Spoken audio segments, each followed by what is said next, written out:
పరీక్ష ఏదైనా ఫలితాలలో అందనంత ఎత్తులో ట్రినిటీ ఇంటర్ మరియు ఐఐటి నీట్ అకాడమీ అడ్మిషన్లు జరుగుతున్నవి. వివరాలకు సంప్రదించండి ట్రినిటీ విద్యా సంస్థలు.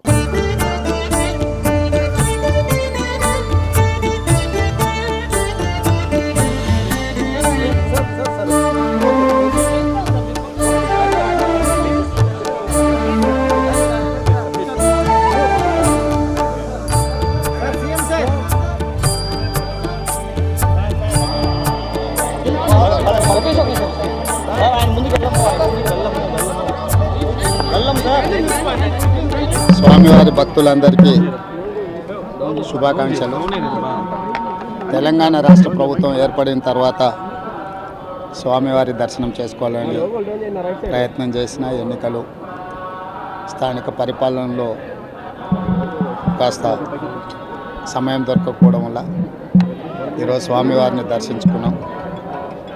రెండు రాష్ట్రాల సత్సంబంధాలు కొనసాగాలని, రెండు రాష్ట్రాల అభివృద్ధి పదం వైపు నడవాలని, ఆంధ్రప్రదేశ్లో ఏర్పడబోయే ప్రభుత్వము ఆ రాష్ట్ర ముఖ్యమంత్రితో తెలంగాణ ముఖ్యమంత్రిగా సత్సంబంధాలతో సమస్యలన్నిటిని కూడా పరిష్కరించుకొని కలిసికట్టుగా నడిచి రెండు రాష్ట్రాలు అభివృద్ధి పదం వైపు నడిపించే విధంగా ఒకరికి ఒకరు సహకరించుకొని ముందుకు వెళ్ళాలని ఆకాంక్షించను.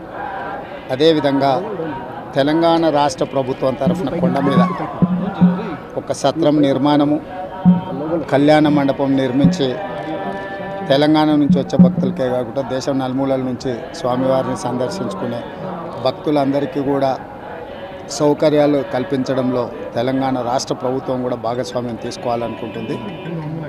ఈ ఫలితాల ప్రక్రియ ముగిసిన తర్వాత తప్పకుండా తెలంగాణ రాష్ట్ర ప్రభుత్వం తరఫున సత్ర నిర్మాణానికి అవకాశం ఉంటే కళ్యాణ మండపం నిర్మించి స్వామివారి సేవ కొనసాగించాలని రాష్ట్ర ప్రభుత్వం భావిస్తుంది. తప్పకుండా తొందరలోనే ఆంధ్రప్రదేశ్ ముఖ్యమంత్రిని కలిసి విజ్ఞప్తి చేసి ఇక్కడ స్వామివారి సేవలో తెలంగాణ రాష్ట్ర ప్రభుత్వం కూడా భాగస్వామ్యం తీసుకోవాలని కోరుకుంటున్నాం. కొండ మీద రాజకీయాలు మాట్లాడకూడదు. తప్పకుండా మంచి వాతావరణం ఉంది, వాతావరణం కూడా అనుకూలించింది. గత సంవత్సరం కరువు వచ్చిన, తాగునీటి సమస్య ఉన్న సమస్యలను అధిగమించి మంచి ఋతుపవనాలు, మంచి కాలం అవుతున్నది. వానలు పడాలి, పంటలు పండాలి, రెండు రాష్ట్రాలు సుభిక్షంగా ఉండాలనే మా ఆలోచన. ప్రకృతి కూడా సహకరిస్తుంది. తప్పకుండా పాలకుల మనసులో ఎలాంటి స్వామివారు ఒక ఆలోచన కలిగించి తప్పకుండా ఆ ప్రాంత రైతులకు సహాయం చేసే విధంగా వానలు పడి పంటలు పండుతాయి. మా ప్రభుత్వ కార్యాచరణ కూడా ప్రధానంగా రైతాంగాన్ని ఆదుకొని దేశం యొక్క సంపదను పెంచాలనేది మా ఆలోచన. ఆ విధంగా ముందుకు సాగాలని మా ప్రభుత్వం భావిస్తుంది.